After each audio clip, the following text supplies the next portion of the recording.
Assalamualaikum, balik lagi sama aku tentunya di channel Bidan dan Bi.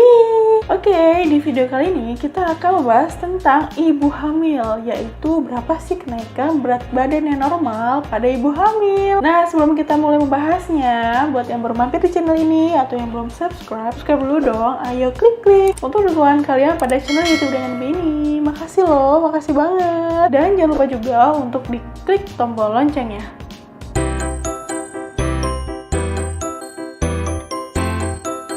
Untuk ibu hamil memantau kenaikan berat badannya itu selama hamil, karena perubahan berat badan pada saat hamil itu mempengaruhi kesehatan ibu dan juga kesehatan bayinya nanti. Jadi kalau misalnya berat badannya itu naiknya itu ideal, terus juga sehat, itu merupakan salah satu cara terhindar dari komplikasi pada saat kehamilan maupun pada saat persalinan nanti. Nah, kenaikan berat badan pada saat hamil itu kan merupakan hal yang normal ya, karena ibu membutuhkan banyak nutrisi untuk ibu itu sendiri dan juga untuk janin yang ada di kandungannya. Tapi nih, walaupun kenaikan berat badan pada saat hamil itu merupakan hal yang normal, tapi nggak boleh sampai kayak kebablasan, sampai ketinggian gitu loh naiknya, dan juga jangan sampai kurang berat badannya itu. Jadi berapa sih kenaikan berat badan yang normal pada saat hamil? Tonton video ini sampai selesai ya, oke?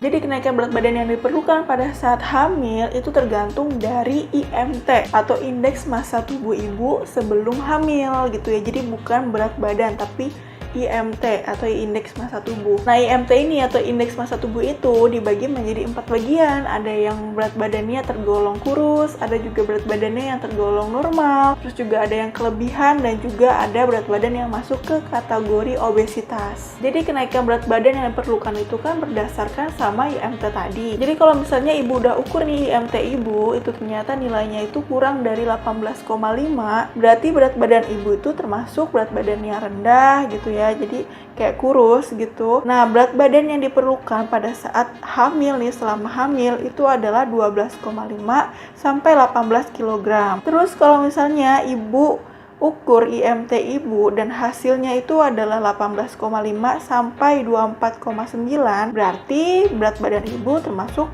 ke golongan yang normal, dan berat badan yang diperlukan selama hamil itu adalah 11,5 sampai 16 kg. Terus kalau misalnya nilai IMT ibu adalah 25 sampai 29,9, berarti udah termasuk ke kelebihan berat badan nih. Dan berat badan yang diperlukan pada saat hamil itu adalah 7 sampai 11,5 kg. Jadi nggak boleh lebih dari 11,5 kg itu. Nah, kalau misalnya ternyata IMT ibu hasilnya lebih dari 30, berarti udah masuk ke kategori obesitas. Dan kenaikan berat badan yang boleh adalah 5 sampai 9 kg. Jadi jangan sampai lebih dari itu. Ini kenaikan berat badan untuk yang bayinya cuma satu ya. Kalau misalnya bayi ibu itu kembar, ibu langsung konsultasi aja ya sama dokter kandungan untuk mengetahui berapa sih kenaikan berat badan yang diperlukan selama hamil. Nah, tadi kan udah tahu ya nilai-nilai IMT itu berapa. Terus gimana nih cara untuk mengukur IMT kita atau indeks massa tubuh kita? Yaitu caranya berat badan dalam satuan kilogram dibagi dengan tinggi badan dalam satuan meter kuadrat. Jadi misalnya nih, aku baru tahu kalau aku tuh hamil gitu kan, dan aku mau tahu berapa sih kenaikan berat badan untuk aku selama hamil gitu loh, yang normal itu berapa sih. Nah, jadi berat badan aku itu adalah 68 kg dan tinggi badan aku itu adalah 170 cm. Jadi rumusnya kan tadi berat badan dalam satuan kilogram dibagi tinggi badan dalam satuan meter kuadrat. Jadi kita ubah dulu nih, tinggi badan aku kan tadi 170 cm, kita ubah menjadi meter. Jadi 1,7 meter, karena harus dikuadratin jadinya 1,7 dikali 1,7, hasilnya 2,89 meter kuadrat. Nah, terus kita hitung deh nih IMT-nya, 68 kg dibagi 2,89 meter kuadrat, hasilnya 23,5. Karena IMT aku itu adalah 23,5, berdasarkan tabel tadi, berarti aku termasuk ke golongan berat badan yang normal. Jadi kenaikan berat badan yang harus aku capai selama hamil itu adalah 11,5 sampai 16 kg. Ada juga sih dokter yang menyarankan kalau IMT kita itu termasuk ke golongan berat badan normal, itu kita kenaikan berat badannya itu paling enggak 1,5 kilo per bulan selama 10 bulan. Biasanya kan kalau hamil sampai 10 bulan ya, jadi bukan 9 bulan, karena bisa sampai 42 minggu. Jadi sebaiknya kalau misalnya ibu tuh baru tahu nih, ibu baru hamil gitu ya, itu ibu langsung cek deh IMT ibu tuh berapa, untuk tahu berapa sih kenaikan berat badan yang ibu harus capai selama kehamilan itu. Jadi bukan berat badan ya yang jadi patokannya, tapi indeks massa tubuh atau IMT itu, supaya tahu berapa sih kenaikan berat badan selama hamil yang diperlukan. Jadi kalau misalnya ibu mau konsultasi sama dokter kandungan, jadi dokter itu akan mudah gitu loh untuk memprediksi berapa sih kenaikan berat badan selama hamil berdasarkan sama IMT ibu, dan juga lebih mudah untuk kayak pemilihan makanannya gitu loh. Karena nih kalau misalnya berat badannya ibu itu naiknya tuh pas lagi hamil itu berlebihan gitu loh, itu yang ditakutkan adalah terjadinya perubahan metabolisme di dalam tubuh ibu, dimana sebelumnya misalnya ibu tuh nggak ada nih riwayat diabetes atau kencing manis gitu. Nah karena berat badan ibu selama hamil itu naiknya tuh berlebihan, mungkin karena ibu makan yang tinggi gula gitu, itu ibu bisa mengalami DMG atau diabetes mellitus gestasional, yaitu kencing manis dalam kehamilan. Nah kencing manis dalam kehamilan kalau nggak terkontrol itu bisa bahaya loh, karena bisa terjadi kematian janin dalam rahim, dan juga tentunya kalau misalnya ibu itu mengalami diabetes dalam kehamilan, jadi nanti bayinya tuh bisa besar gitu loh, bayinya itu berat badannya itu bisa lebih dari rata-rata, yaitu lebih dari 4 kg, dan itu pasti akan sulit gitu loh untuk melahirkan secara normal. Terus juga bisa mengalami hipertensi dalam kehamilan, dan juga bisa mengalami preeklamsi. Nggak cuma itu ya, berat badan ibu sama hamil kalau misalnya naik itu berlebihan, itu juga akan mempengaruhi penampilan dan juga mood ibu itu sendiri. Kalau ibu mengalami berat badan yang terlalu banyak pada saat hamil, biasanya itu akan sulit untuk menguranginya lagi setelah bayi itu lahir. Memang sih berat badan itu akan berkurang setelah kita melahirkan dan juga kita menyusui ASI secara eksklusif. Tapi itu biasanya sih berkurangnya tuh nggak yang banyak gitu loh. Nah kalau misalnya setelah melahirkan kita nggak bisa menurunkan berat badan kita yang berlebihan gitu loh selama hamil kemarin itu, nah berarti kalau misalnya ibu itu berat badannya itu nggak turun gitu ya pas sudah melahirkan, terus juga tiba-tiba hamil lagi nih, berarti kehamilan ibu itu dimulai dari kondisi berat badan yang kelebihan itu, dan resikonya pasti lebih berat nih kalau misalnya kita itu hamil dalam kondisi yang tadinya berat badannya itu kelebihan. Nah misalnya nih kenaikan berat badan ibu selama hamil ternyata berlebihan, nah itu ibu disarankan untuk melakukan pola makan yang lebih sehat. Biasanya sih disaranin untuk mengurangi yang manis-manis. Manis-manis itu bukan berarti kayak karbohidrat ya, kayak nasi itu bukan, tapi lebih ke cemilan. Kayak misalnya malam-malam pengen makan coklat, pengen es krim, martabak manis, martabak coklat, itu ditahan dulu. Boleh sih seminggu kayak 2 kali, tapi jangan yang tiap hari. Selain gula, juga disaranin untuk mengurangi kadar garam. Karena garam di dalam tubuh, terutama pada ibu hamil, itu bisa membuat retensi cairan. Jadi badannya tuh kayak cabi gitu loh. Kayak istilahnya orang bilang gemuk air. Jadi gemuk tapi lembek. Kalau lemak kan keras. Nah tanda yang bisa diukur nih, kalau misalnya kita itu gemuknya itu gemuk air karena kelebihan kadar garam, itu adalah ibu bisa cek kaki ibu di bagian punggungnya, itu ibu bisa tekan. Kan dia nanti masuk ke dalam. Nah terus pas kita lepas, nah dia itu akan kembali lagi ke semulanya tuh pelan-pelan banget gitu.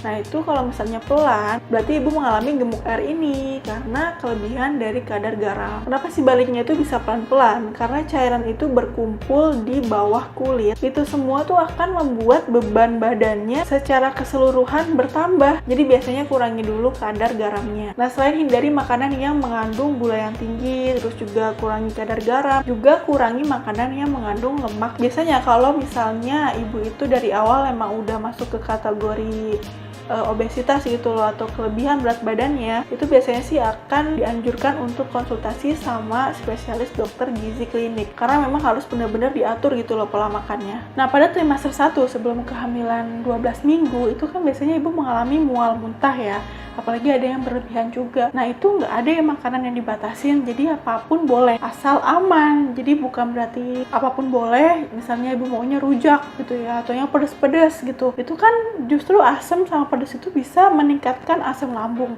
malah nanti mual muntahnya itu nggak berhenti-berhenti jadinya. Tapi misalnya nih ibu cuma maunya makan es krim gitu loh pas di trimester 1, ya nggak apa-apa gitu kalau emang cuma itu yang bisa ibu telan, jadi pada nggak ada yang bisa dimakan asal makanannya itu yang aman ya. Nah nanti pas di trimester kedua nih sekitar 4 bulan itu ibu harus mengerem makanan. Jadi ibu nggak boleh nih misalnya aku udah enak makan gitu kan, aku pengen martabak manis setiap hari, itu nggak boleh kayak gitu. Karena walaupun misalnya ibu tuh merasa aku nggak gemuk gitu kan, aku juga nggak punya riwayat diabetes, aku juga sekarang nggak kena diabetes, nggak kena kencing manis gitu kan, karena dalam masa kehamilan itu namanya diabetes itu bisa aja tiba-tiba muncul. Jadi pas di trimester kedua itu ibu harus membatasi yang namanya makanan yang manis-manis, yang gulanya tuh tinggi, terus juga kadar garamnya juga dikurangin gitu. Jadi jangan makan yang asin-asin gitu ya kebanyakan.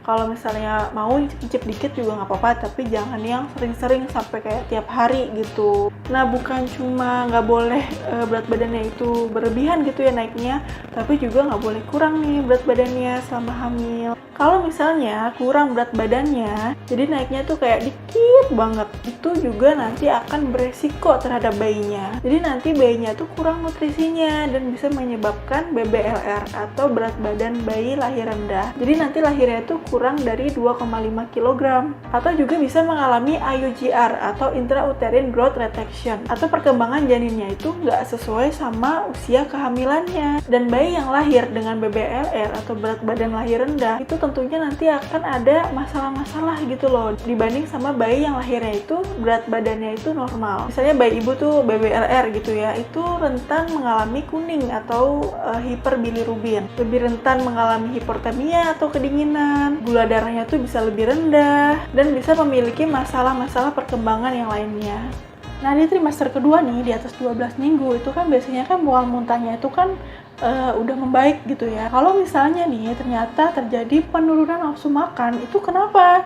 Nah ini harus dicari tahu nih penyebabnya. Jadi penyebabnya itu bukan karena mual muntahnya itu, karena kan mual muntahnya itu biasanya udah berkurang ya di trimester kedua. Jadi apakah ada faktor psikis? Faktor psikis itu misalnya nih, ini kehamilan ibu yang ketiga. Nah ibu udah punya anak 2 laki-laki. Nah ibu pengen nih anak ibu itu perempuan, tapi ternyata pas di usia 22 minggu nih itu udah kelihatan kan jenis kelaminnya. Nah ibu lihat kalau ternyata jenis kelamin bayi ibu itu adalah laki-laki lagi. Nah ibu merasa kecewa, ibu jadi kurang nafsu makan, ibu jadi males makan. Itu contoh dari faktor psikis. Nah bisa juga kalau misalnya ibu itu bekerja ya, ibu lagi hamil tapi ibu juga bekerja gitu. Nah itu kan ibu capek, dan biasanya menjelang siang atau menjelang sore itu asam lambung akan naik. Jadi karena ibu tuh udah capek kerja, terus juga asam lambungnya naik gitu kan. Nah itu bikin ibu males makan jadinya, jadi kurang gitu loh nafsu makannya, sama kayak di trimester pertama. Nah asam lambung itu bisa naik, itu juga bisa dipengaruhi karena hormon kehamilan ya. Jadi bisa mengakibatkan kayak rasa panas di tenggorokan, dada gitu. Itu dinamakan dengan heartburn. Nah aku udah pernah bikin videonya tentang heartburn pada saat kehamilan di videoku yang ini ya. Jadi ibu bisa cek di videoku yang ini kalau ibu mengalami tenggorokannya panas, dadanya panas. Oke? Jadi kalau misalnya ibu mengalami kurang nafsu makan, itu ibu bisa kayak apa sih yang ibu mau gitu loh, apa yang makanan yang ibu mau saat ini gitu. Misalnya ibu maunya ayam goreng, ya udah ibu makan ayam goreng dulu untuk meningkatkan nafsu makannya. Tapi kasus nafsu makan yang berkurang pada saat trimester kedua ke atas itu sih biasanya jarang ya. Biasanya sih malah justru banyak nih makannya, jadi berat badannya itu jadi berlebihan gitu loh. Jadi kenaikan berat badan yang ideal pada saat hamil itu bisa dicapai dengan pola makan yang benar dan sehat. Jadi pola makan yang tepat dari segi mikronutrisi dan juga makronutrisinya. Dan juga ketika hamil itu juga perlu olahraga ya. Jadi bukan berarti hamil itu malah jadi nggak olahraga, itu salah. Jadi olahraga, aktivitas fisik itu tetap perlu, itu penting. Jadi dengan olahraga, metabolisme tubuh pun akan menjadi lebih baik. Dan juga dengan olahraga, misalnya senam hamil atau prenatal yoga, itu kita akan benar-benar mempersiapkan tubuh kita untuk melahirkan. Dan tentunya ibu akan mendapatkan persalinan yang aman dan nyaman. Dan juga kesehatan mental itu penting ya. Jadi kalau misalnya ibu stres, itu biasanya akan pengennya makan yang manis-manis yang banyak gitu loh, dan itu akan naik lah nih berat badannya berlebihan. Jadi penting nih buat suami bikin istrinya itu pikirannya itu fresh, terus nggak stres. Itu penting banget ya, apalagi pas lagi hamil gitu loh. Nah misalnya nih contohnya para suami tuh menemani istrinya tuh keluar rumah gitu ya, misalnya jalan kaki bareng-bareng, jalan santai, atau enggak naik motor keliling rumah. Itu pokoknya hal yang sederhana yang bisa bikin si istri itu, si ibu hamil ini menjadi happy gitu loh, menjadi seneng. Jadi yang penting bikin ibu hamil itu happy, ceria ya, jangan dibikin stres. Kalau misalnya ibu masih ragu nih, berapa sih berat badan yang harus dicapai selama kehamilan ibu bisa konsultasi sama dokter kandungan ya. Jadi penting banget nih untuk mencatat indeks massa tubuh ibu, apalagi di trimester awal gitu loh, di awal-awal kehamilan, supaya bisa memprediksi berapa sih kenaikan berat badan yang ideal pada saat hamil. Oke ibu-ibu, itu tadi adalah kenaikan berat badan yang ideal pada saat hamil. Semoga membantu, semoga bermanfaat ya. Buat kalian yang baru mampir di channel ini atau yang belum subscribe dulu dong. Ayo klik untuk dukungan kalian pada channel YouTube Ganan Bini. Makasih banyak loh. Kalau kalian suka sama video ini, jangan lupa untuk di like. Kalau ada pertanyaan atau kalian mau aku bahas apa di video selanjutnya, komen aja di bawah. Assalamualaikum warahmatullahi wabarakatuh.